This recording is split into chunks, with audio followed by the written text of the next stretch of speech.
So our next speaker, we don't have walk-on music for, or a fun fact, because he jumped at the last minute. Everyone welcome Hamdan. Give him a big round of applause for being a last-minute fill-in. Thank you. Thanks so much for doing this. Thank you, Jared. I have been an R aficionado for a long time. Who here has been using R for 5 years, at least 5 years? 10 years? I don't know when it was invented, so I'm not going to say 15. I got into R in right after college, right after grad school. In grad school, I used SAS, and then my SAS license expired, and I didn't want to pay $3,000, and I was working on a political campaign as their data scientist, and I couldn't figure out how to get SAS. I was like, I remember R, they taught us R, so I literally learned R on a political campaign, and I've been using it ever since. And today I'll be telling you about some of the cool things you can do in R, and one of those is Emoji Data Science. I know it sounds wacky, you're like, what is that? Is that even real? I used to email people, I'm gonna give you a talk on Emoji Data Science. Some of them would send out tweets, like ironic, sarcastic tweets. Oh, I got an email from someone who calls himself an Emoji Data Scientist. So people were very skeptical. And indeed, this is how I grew up. A little boy grows up in Brooklyn, like a tree grows up in Brooklyn. And then a few years later, as an adult, I became an emoji data scientist. This is me speaking at the world's first ever emoji conference in San Francisco. As a speaker, I had to take one of these pictures, like it was required. I had to pick up these silly emojis. And it's like, how did I get into it? How does anyone get into it? So who here uses emojis? Everyone, right? A few people don't. Your kids will tell you what they are one day. Who here... Okay, so people use emojis, right? But I think what's interesting to us is that emojis are also data. Emojis are also Unicode, so they're not rendering on this slide. But on this slide, you should see some of the latest emojis. I don't know if people... There are all types of emojis coming out all the time. Does anyone have a favorite emoji they want to shout out? Thinking emoji. The thinking emoji, that's a good one. What else? Facepalm. Facepalm, yeah. Anything else? Mind blown. Mind blown, that's a great one. Anything else? Skull. There are all of these new ones that came out. One of them is like a face melting into a puddle. I don't know if anyone's noticed that. Everyone's been texting me that. I have no idea what it means. Someone was sending it to me. I was like, does this mean you're melting at the thought of me talking to you? I'm not, just relax, She was like, that's not what it means. It means I'm stressed at my job. I was like, wow, I had no idea that's what it means. But I think what's so fascinating about emojis is that no one really teaches us what they mean. We just end up using them, right? And it creates misunderstanding. We use it to communicate with each other across languages, across cultures. And I think what always stuck to me is that emojis are a source of data. We can use this to understand societies. We can use this to understand sentiment. And that's essentially what I did. So, I've done a bunch of stuff. I'm not really going to talk about any of this except the emojis.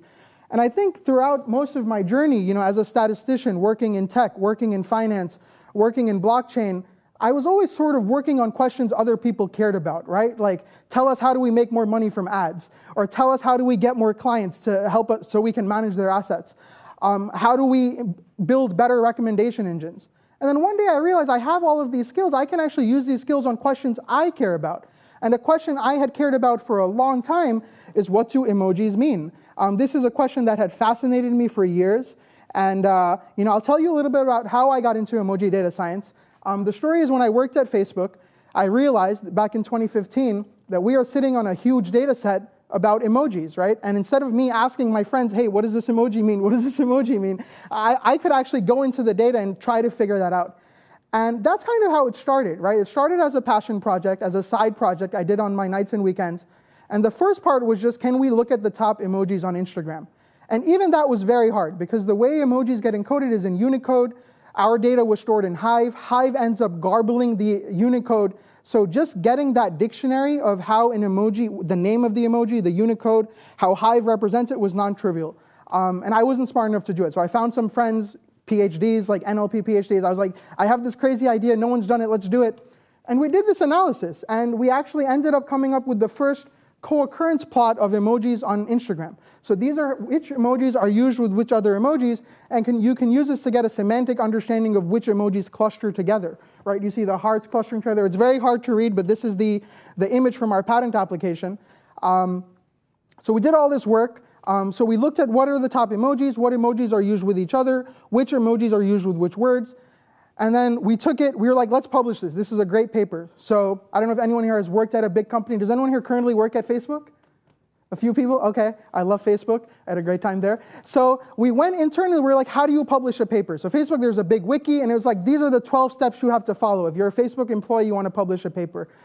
We went through all the steps, fill out this form, schedule a meeting, go to legal and compliance. The last step is like a big meeting with all the heads of legal and the head of comms. So we went to that meeting, me and my 2 colleagues, all mid-late 20s, like a little eccentric data scientists, really excited about this great analysis we had done. And we were in a meeting with these very old people. I have nothing against old people. They were older people, and they were just so confused. They were like, what's an emoji? What is that the same as an emoticon? Why do you want to publish this? What's the PR benefit to Facebook from publishing this? The public doesn't even know Facebook owns Instagram, because a lot of people didn't know that back then. So they were like, people are going to freak out that Facebook PhDs are mining emojis on Instagram. They were like, you cannot publish this. Have a good life and go back to your day jobs. That happens. So we went back to our day jobs, and then 2 months later, we opened the New York Times, and on the front page of the New York Times, there's an article, today Instagram's engineering team released the first ever analysis of emoji usage on Instagram. They looked at the top emojis, they looked at which emojis are used with each other, they looked at which emojis are used with which words. We are having a meltdown, right? So first we went through the article, we're like, is it about us? No, it's not about us. There was another team at Instagram that had been doing the same thing independently of us. Like, we thought maybe they scooped us. We had all the records, they were doing it, we were doing it. So we called up the guy, we said, how did you get past the lawyers? Because they shut us down. He said, lawyers? I called Kevin. Kevin is my roommate from Stanford. Kevin said, yeah, publish it. No big deal. Kevin is the founder of Instagram. And this guy was roommates with the founder of Instagram. So that was a big lesson in how the world works. I know, it was, I was like, wow. So a few months later, I left Facebook. And then as soon as I left, I was like, there's something to this. I want to explore emojis. So I did that. Luckily, at one day, Brexit happened. I was reading this article called The World's Reaction to Brexit in Emoji. Again, I'm like, courts, did they steal my idea? Again, everyone's always stealing my idea. And then that's a delusion you have when you're an innovator. You think everyone's stealing your idea when the reality is no one cares. Yeah. So I read this article, and I'm like, okay, what is this article? Luckily, this is the whole article. There's no data in this article. It's just a silly article, like a meme article. I don't even know what to call this. It's not a good article. And this was my reaction to this article in emoji. And then I was like, listen, I don't have to just sit here like hate tweet this article, which is really bad. I can actually do the thing they promised they would do. I can look at the emoji reaction to Brexit. So at this point, I locked myself in my room for 3 days, and I engaged in a one-man, 72-hour hackathon, learning how to download tweets using the Twitter API, learning how to pull emojis from the tweets, learning how to look at the emojis, how they're used with words. I did that in my room for 72 hours. I don't even know how I did it. I can barely read a book now. But so that's also another lesson for the younger people. Make the most of your youth when you have it and your attention span. And at the end of those 72 hours, I had an article published in Vice called "Here are the most popular emojis from the Brexit reaction." I had been dabbling in journalism for a while. I emailed a friend there. 6 minutes later, she responded from her iPhone. "This is wonderful. We're going to publish this tomorrow." And that's how I became an emoji data scientist. And then you're wondering, what did I do? Was it some super complicated, NLP? Like, not really. I just counted stuff, right? I looked at, these are the top emojis people use in tweets about Brexit.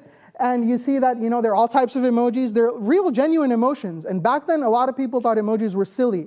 They thought this is trivial. This is noise. That's what a lot of people thought. And here you can see, actually, people are using them to express happiness, sadness, anger, disappointment. There's the British flag there. There's a lot of emojis there. And what you also notice is that the emojis are correlated with the hashtags people use. This, for me, was mind-blowing.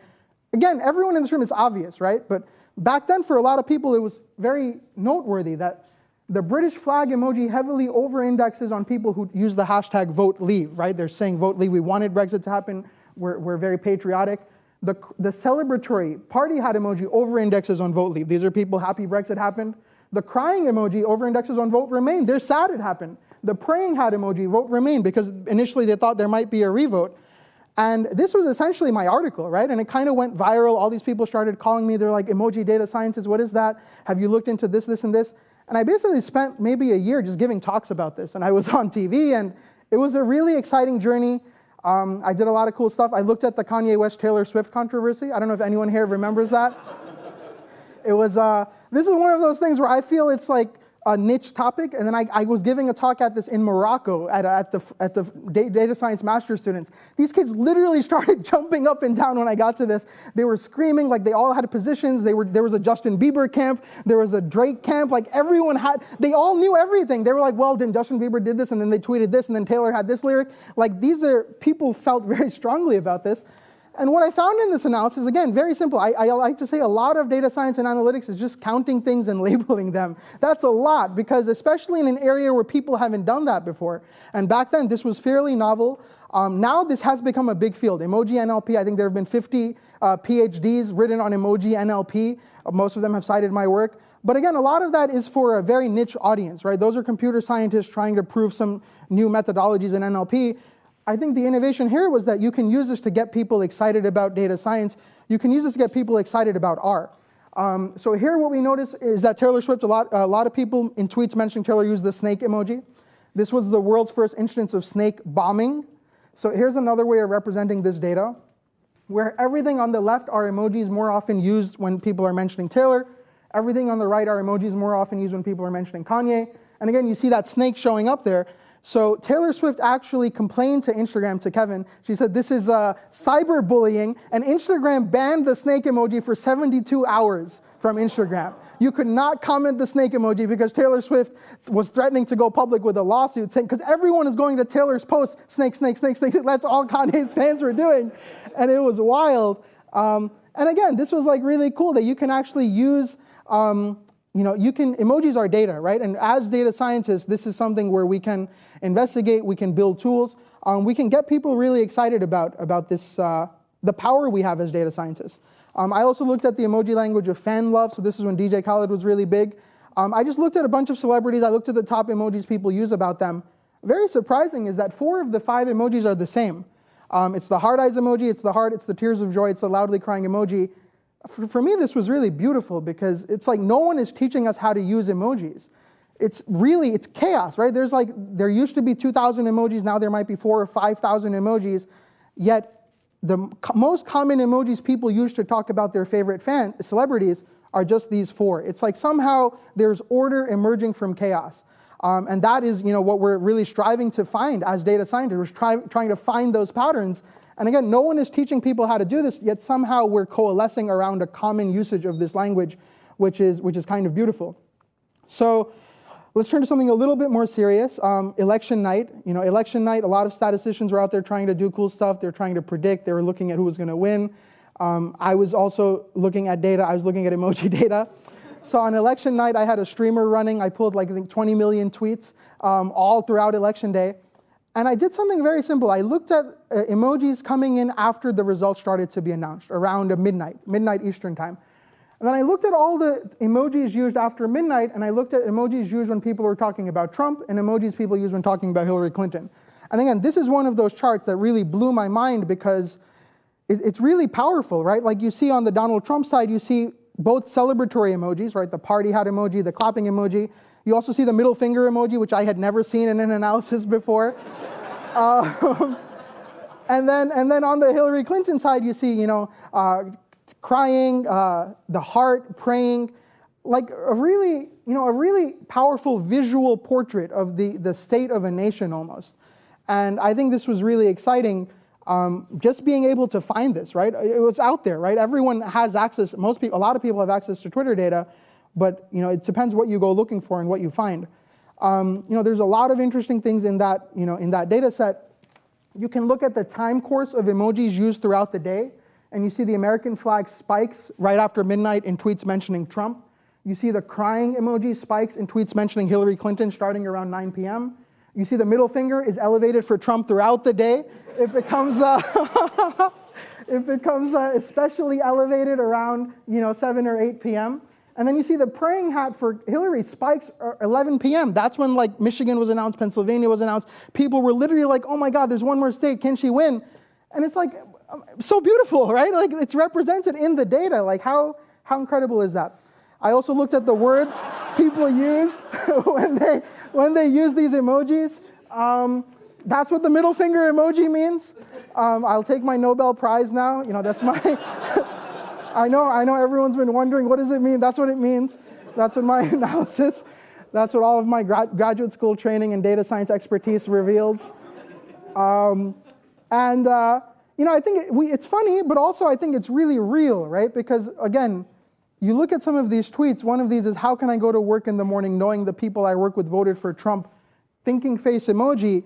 Again, emojis are not silly, it's not trivial. This is presumably a real person having a real emotion, and she's using emojis to express that. And again, this was also very new for a lot of people who didn't use emojis. They didn't know what they were. They really thought they were something silly that kids used, when actually this can be something a lot more powerful. So there was another analysis I did. This was when Trump's travel ban was announced, or the Muslim ban. And then I did an analysis of all of the top emojis people were using. I noticed the raise fist emoji. That was my finding. It's the resistant emoji or resistance. I mean, everyone knows that now, right? But back then it was interesting. There was a Mashable article about this in French. I don't really know French. I pretend I know French. I pretend I know a lot of things. So I read this article and I thought they were calling me a small inventor of emojis. So I was like sending them angry emails.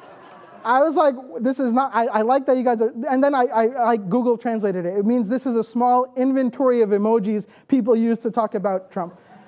I know, I was like, I had my legal team on, ready to sue Mashable. And then I looked at the emojis people use when they're talking about these protests, right? It's the heart emoji, it's the fist, it's the American flag emoji.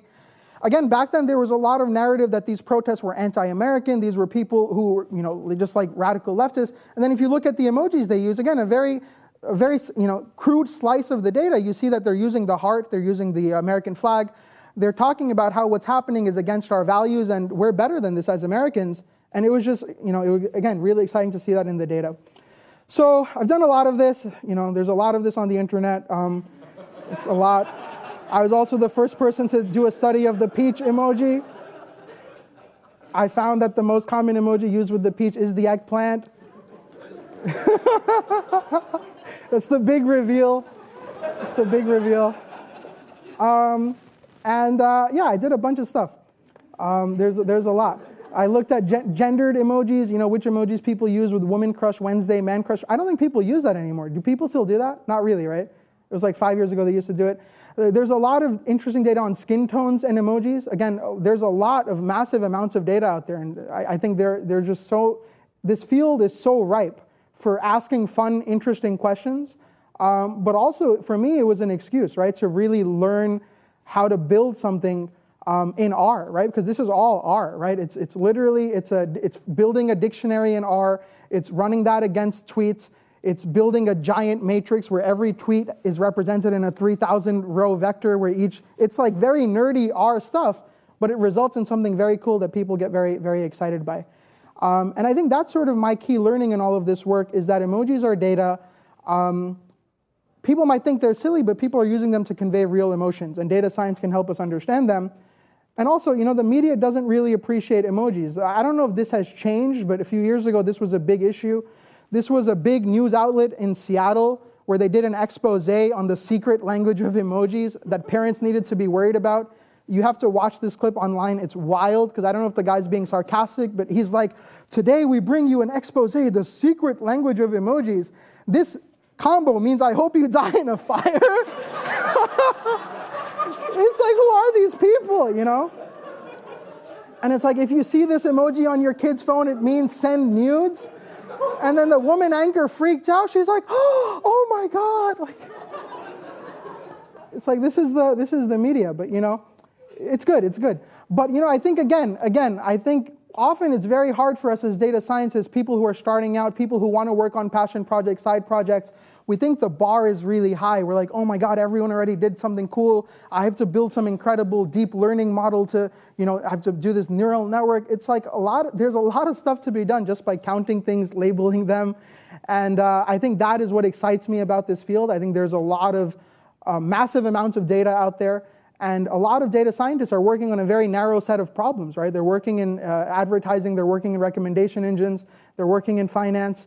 And there's a lot of data out there on in the humanities side, in the culture side, in the social sciences that people have not fully tapped.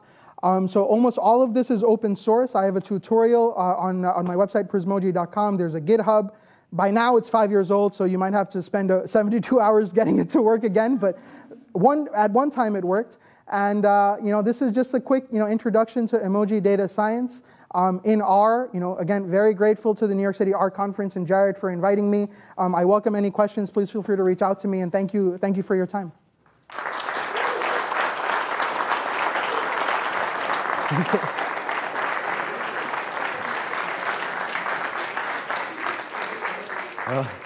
Thank you to our emergency backup goalie. Just stepped right in there. And I want to say that he was finishing his slides just like a few minutes before he went on stage. So clearly, speakers don't need any more advance notice, right? Next year's conference is going to pick people out of the crowd, say you have 40 minutes to get ready, and there's your talk. All right, so even Mark can do it next time, right? All right, that was great. I think we all really enjoyed that. So yeah, that's our MO from now on. That worked out perfectly.